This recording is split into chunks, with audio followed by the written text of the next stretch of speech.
Hey everyone, this is Dr. R. We're going to go over another Epibiostats question.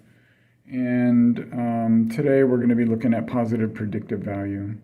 So in the question STEM, it reads a new test, which is important because we're going to be talking about a new test, which is over here on this side. This is the new test, whether it tests positive or negative. So a new test to diagnose UTI in women is being assessed. The comparison gold standard, which is the test that currently exists, is actually a positive urine dipstick plus a urine culture, and that is seen here. So here is the gold standard: positive urine dipstick, negative urine dipstick, and culture. And then here are the results below.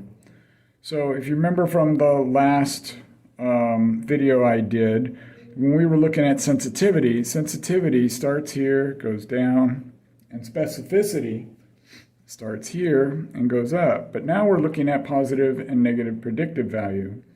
Positive predictive value will start here with positive, and it will go to the right.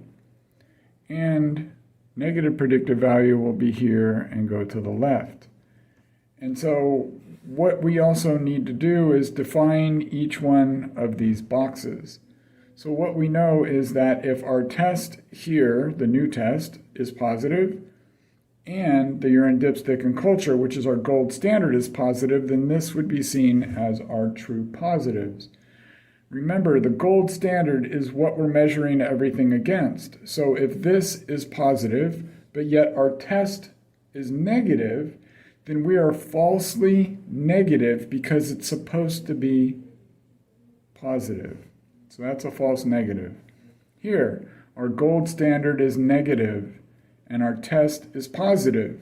So if we are not matching, then we are incorrectly or being false positive when we're supposed to be negative.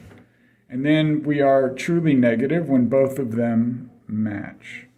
So, having all of this together, what we also need to know is that our positive predictive value will be our true positives over our true positives and our false positives, which are true positives plus our false positives. And then our negative predictive value, which will be our true negatives divided by our true negatives plus our false negatives. So our true negatives plus our false negatives. So if we put all this together, remember we're looking for positive predictive value. So this is the one we're going to be focused on. We're going to say our true positives divided by true positives plus false positives equals 40 divided by 40 divided by 40 plus 20, which would equal 40 over 60.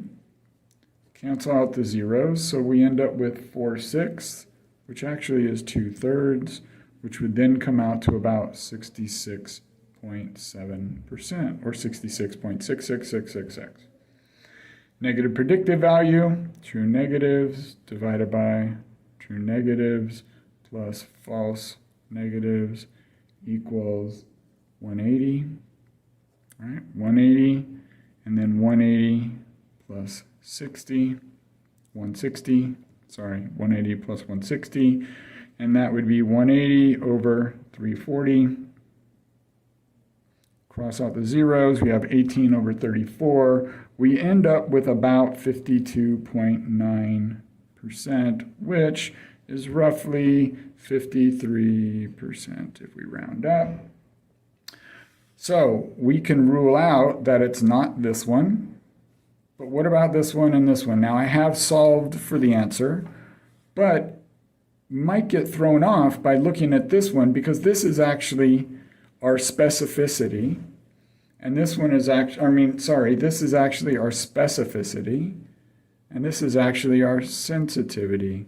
So if we look at sensitivity, we would be 40 divided by 160 plus 40, which would be 40 over 200.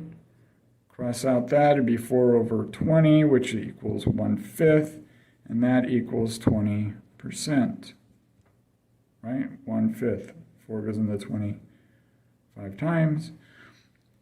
Specificity, remember, specificity, we start here, we go up, so it's 180 divided by 180 plus 20, which equals 180 over 200, which we cross out that, which is 18 over 20, which is about 90%.